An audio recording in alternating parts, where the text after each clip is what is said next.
YouTube, how's it going? Welcome back to Paul's Wrath. My name is JD, and today we're kicking off our brand new challenge, Generation 1. We've been playing through with all the types. We have about 3 or 4 types left. We just finished up the rock type challenge, actually. I hope to have a recap video available to you guys next Friday, or maybe even the following Friday. Just depends on how long it takes to get my second playthroughs done. But today we're kicking off the poison type challenge with Tentacruel. Tentacruel is a pretty cool Pokemon, the jellyfish Pokemon as they say. HP is 80, attack is 70, defense is 65. Speed is 100 and special is 120. These stats for this Pokemon are pretty solid. Even though defense and attack are kind of low, and even HP is kind of low, the special and speed with this Pokemon is absolutely fantastic. Let's go ahead and dive into the actual playthrough, and then we'll talk a little bit more about this Pokemon. Our first battle is against our rival. Rival's name is Lycansub. We gave Lycansub a Bulbasaur. Not a great option, honestly, with our rival, but what I should have done is probably chose Squirtle. Squirtle would have been more neutral, even though we do get a move that makes Squirtle obsolete as well. We get Mega Drain, which is super effective. We're going to move into our second rival battle. The first one, we had 3 acids knock them out. This one, we're going to go ahead and use Wrap on the Pidgey. We already outspeed the Pidgey, so that's not a problem. Now we just got to hit Wrap, 85% accurate. I hate this move. But we hit Wrap, and it can't attack us back, which is good. And then once we get close enough, we just go for Acid. I thought it would knock it out, but it took 2 acids to knock it out. And then Acid against Bulbasaur, it's neutral, so it does decent damage. We get the knockout, get the win. Over our rival, we level 8. So that's a pretty easy win. And now we're going into the Bug Force. We'll talk about this Pokemon a little bit. So first off, we are Water Poison type, good typing, very solid typing. It gives us a lot of coverage. And we are in the slow level up rate, which is probably the biggest hindrance for this Pokemon. It doesn't get a lot of physical moves. I think that's a big hindrance for it as well, and you'll see why here a little bit later in the playthrough. And the other thing about this Pokemon, because we have such a high speed, our critical hit rate is 19.53. That's a very good critical. That's almost 20% of the time it's going to critical hit. With our typing, we do have some things we are weak to. We're Ground, Electric, Psychic.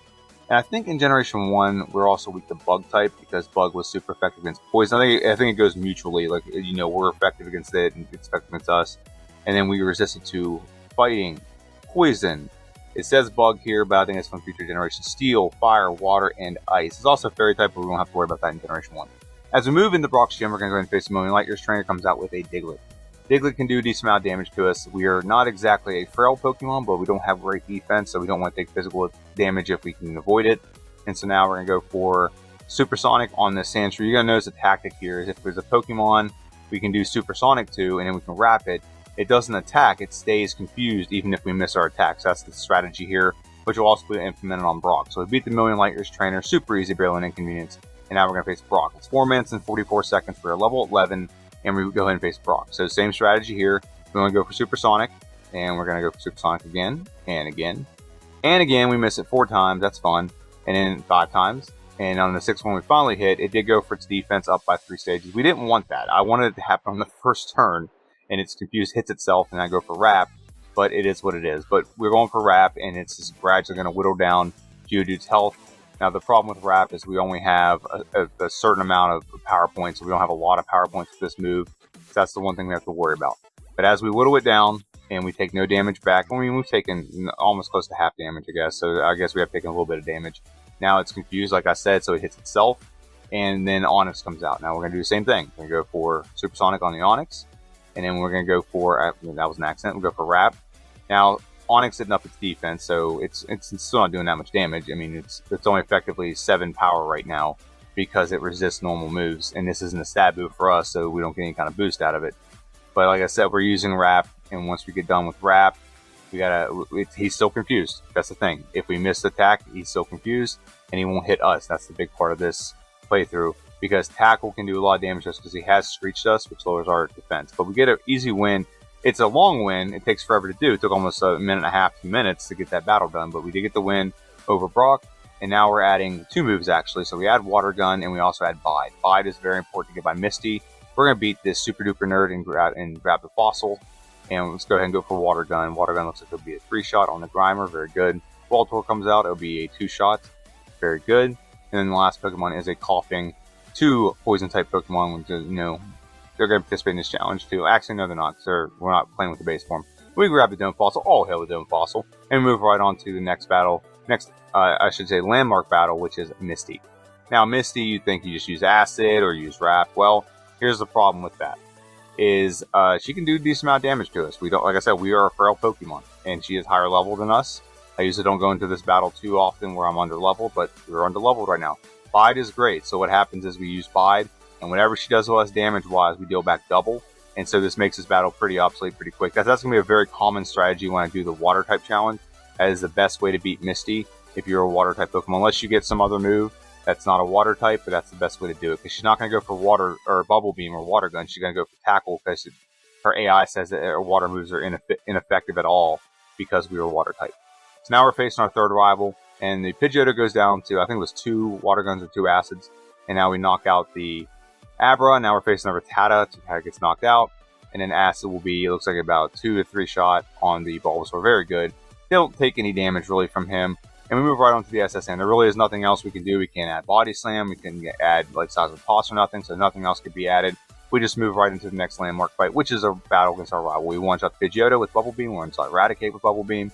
That was actually a mistake I made on the Nugget Bridge battle with our rival, because I forgot to add Bubble Beam. But, you know, it didn't cost us anything, so not the end of the world. But I did want to mention that. I got so overzealous because I beat Misty on my first try with Bide, and I just ran into that battle and forgot to add Bubble Beam. And I didn't save before it either, so we saved before Lieutenant Surge. Now, we did add 3 rare candies here because we want to get over a damage rounding threshold. It's like right there, Voltorb. If we don't have, at this level, we don't one-shot Voltorb, and we don't actually get a critical on Raichu, because Raichu was supposed to be a 2-shot there, but we got a critical hit, so we took nothing from the Raichu, took no damage. Lieutenant Surge is pretty much a cakewalk, and then now we're facing this Hiker, I name him Boomer, and Bubble Beam 1-1-shot across the board. I could go for Water Gun here and get the same result, but we get the win over Boomer the Hiker, and we move right on to Celadon City. In Celadon City, we run a couple errands, and we grab a couple things. We grab the TM for Ice Beam, for example, which I thought would make this gym absolutely, like, obsolete and not a problem at all. We have such a high special, we have good enough speed, and I thought it would make this gym completely obsolete, and we just one-shot everything in here. However, we go into our battle against Erica. That's not exactly the case. So Erica comes out, the first Pokemon she comes out with is a Victory Bell, and Victory Bell comes out, and I thought Ice Beam would be a one-shot, but it's not. So we get hit by Razor Leaf. Not the biggest deal in the world that we got hit by Razor Leaf, because it's neutral damage, so it doesn't do a lot to us. However, the problem is with Vileplume, he puts us to sleep. And if we don't wake up when we wake up, this could be very bad. Petal Dance isn't doing that much, like I said. And it comes out, we come out of this, and it's confused. And we come out and hit an Ice Beam, so we got very lucky with 2 hit points. We win that battle, but that was not how I thought that battle would go at all. I thought with Ice Beam, we'd obliterate the gym. And we prematurely added Mega Drain. We could have saved Mega Drain for later, but we one-shot the Onix, we one-shot the Rhyhorn, and we're going to one-shot the Kangaskhan as we beat Giovanni #1 Wanavani. And he goes, I'm Batman, and vanishes. We grab the Silph Scope, we grab the Super Potion. Now we're going to take on our 5th rival in Pokemon Tower. Now this is where there's a one problem Pokemon with this Pokemon that we have to face with our rival. And he's not really a problem Pokemon that he's super effective against us. It's just we have nothing great against him. That's Gyarados. Ice Beam is making this a 2-shots. That's good. However, later in the game, this is not going to be the case. It's not going to be the situation. It's going to be problematic.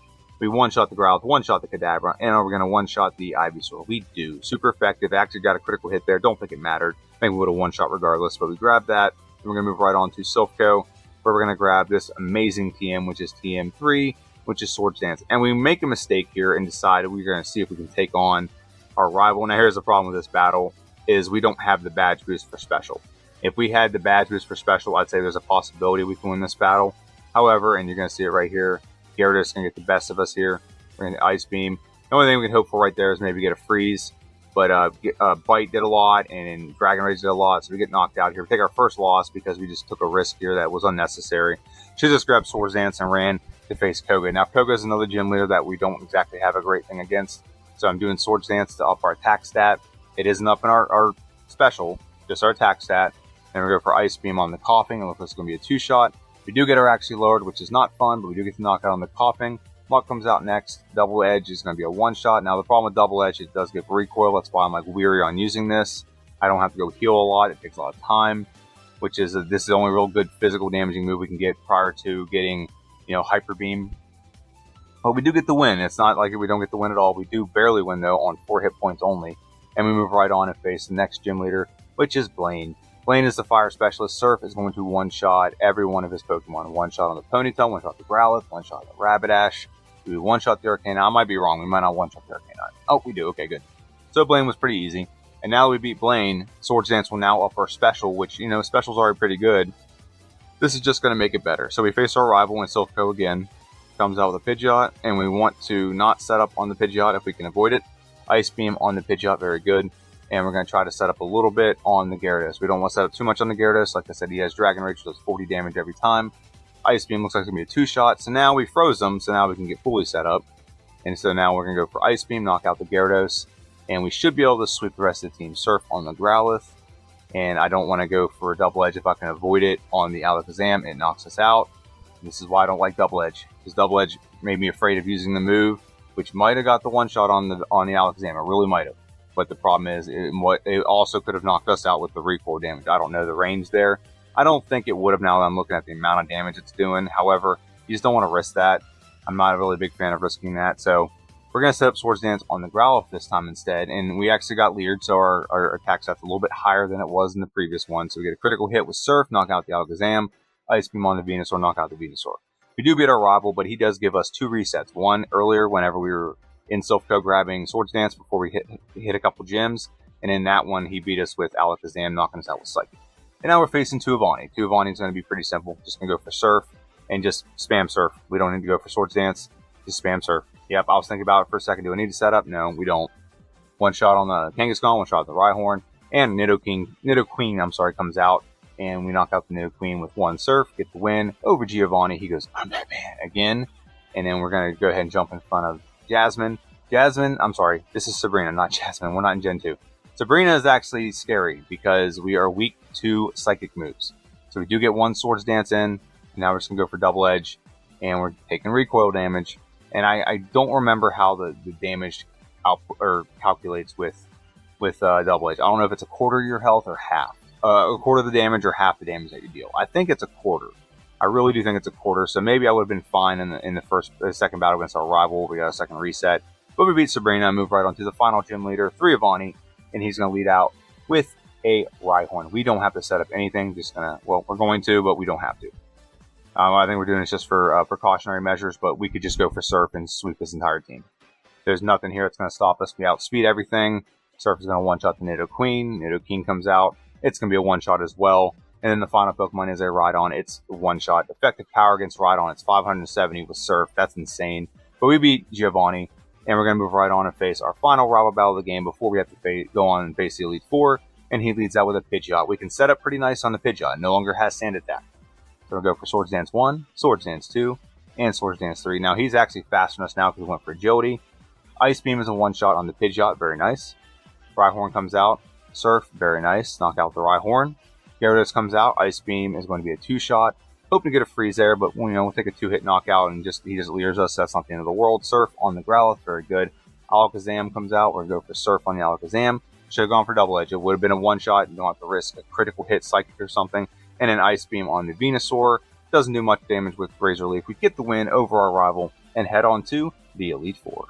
We were at the Pokemon League, but before we head in, we're going to go ahead and look at our stats and we're going to look at our moves. Our stats as Pokemon as we go into Elite Four are as follows. Attack is 128, defense is 122, speed is 162, and special is 186. And you look on the little bottom left corner of the screen, you're going to see the attack is modified with the corresponding badge at 144, defense is 137, speed is 182, and special is 209. So that's very nice. And we look at our move pool. Move pool that we're going into Elite Four with. We're going to change up 1 move in the Elite Four.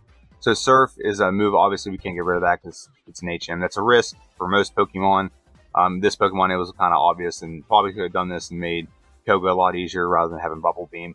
But Surf is a pretty solid move. We're going to keep that through the entire Elite Four. We can't remove it. I'm going to phrase that. It's not like I have an option.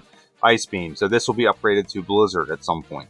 And Ice Beam's a pretty solid move, so we're going to keep it as long as we can. But Blizzard, it is more powerful, but it does lower the accuracy and has less power points, so it can be a risk for a battle.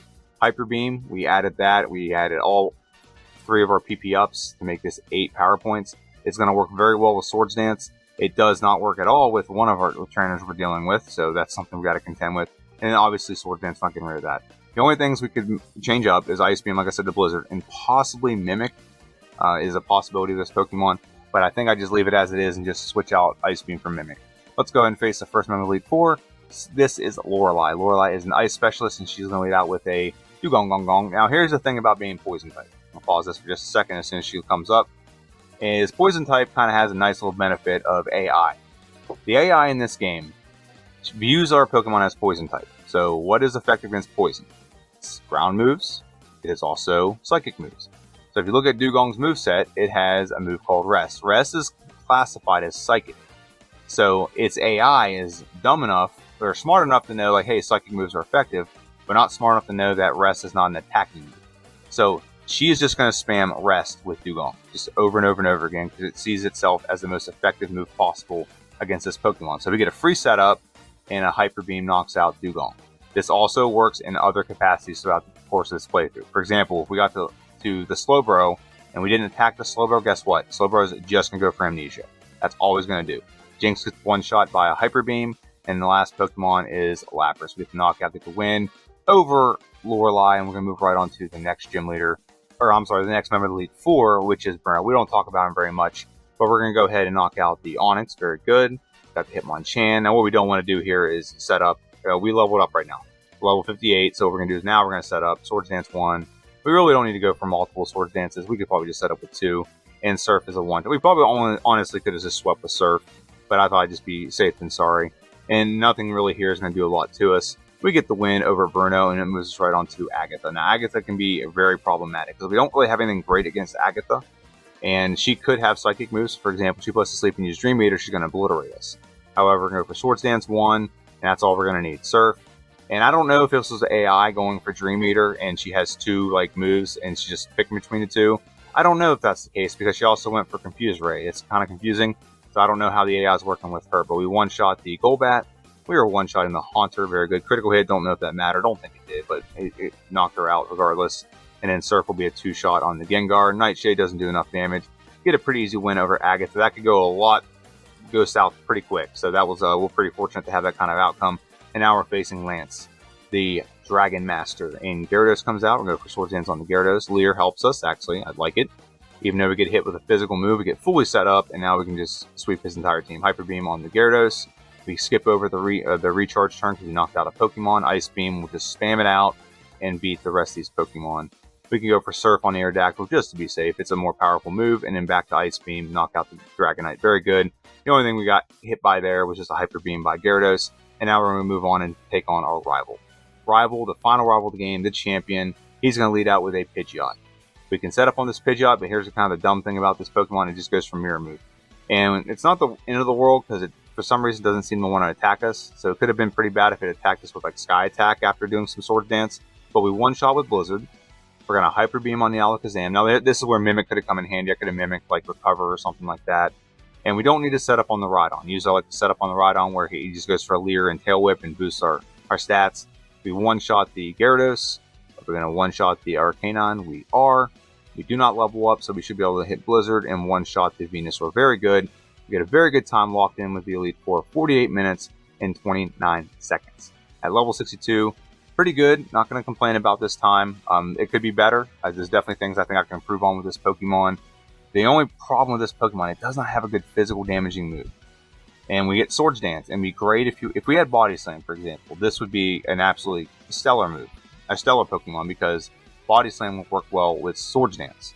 But the problem is there's no really good physical moves, unless you want to keep Acid throughout the whole course of the game. I mean, I guess it's possible. It is a stab move, but it's just not a great move, and so you're stuck with special moves, which the special moves of this Pokemon are great. Don't get me wrong.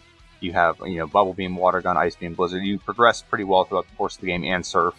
But the problem with this Pokemon is you just don't have a great anchor physical move that you can rely on. I mean, unless you get all your money early and go with double edge.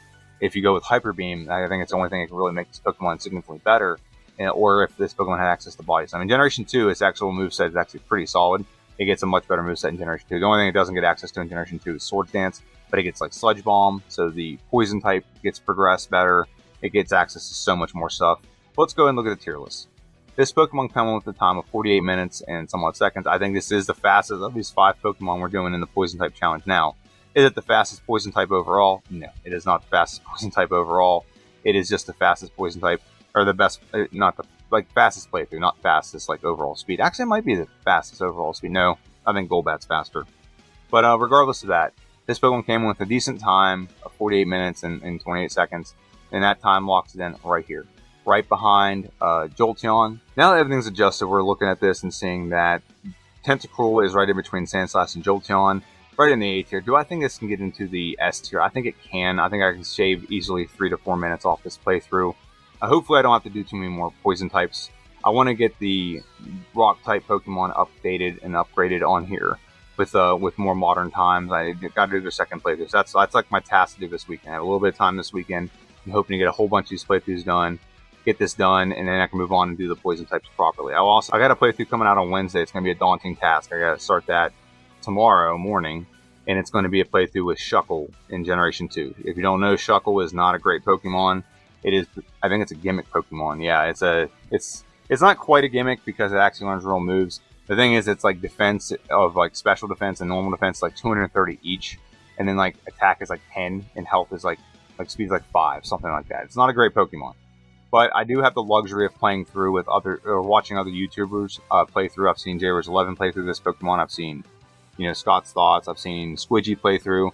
So I do have the luxury of seeing like where they struggled a little bit, and maybe that's not fair to like other Pokemon and maybe never watched. But I'll be honest with you, most Pokemon I play through in Generation 2, I've watched someone else play through that Pokemon for the most part. I think it was like maybe like 90% of the Pokemon I've played through, I've watched someone else do.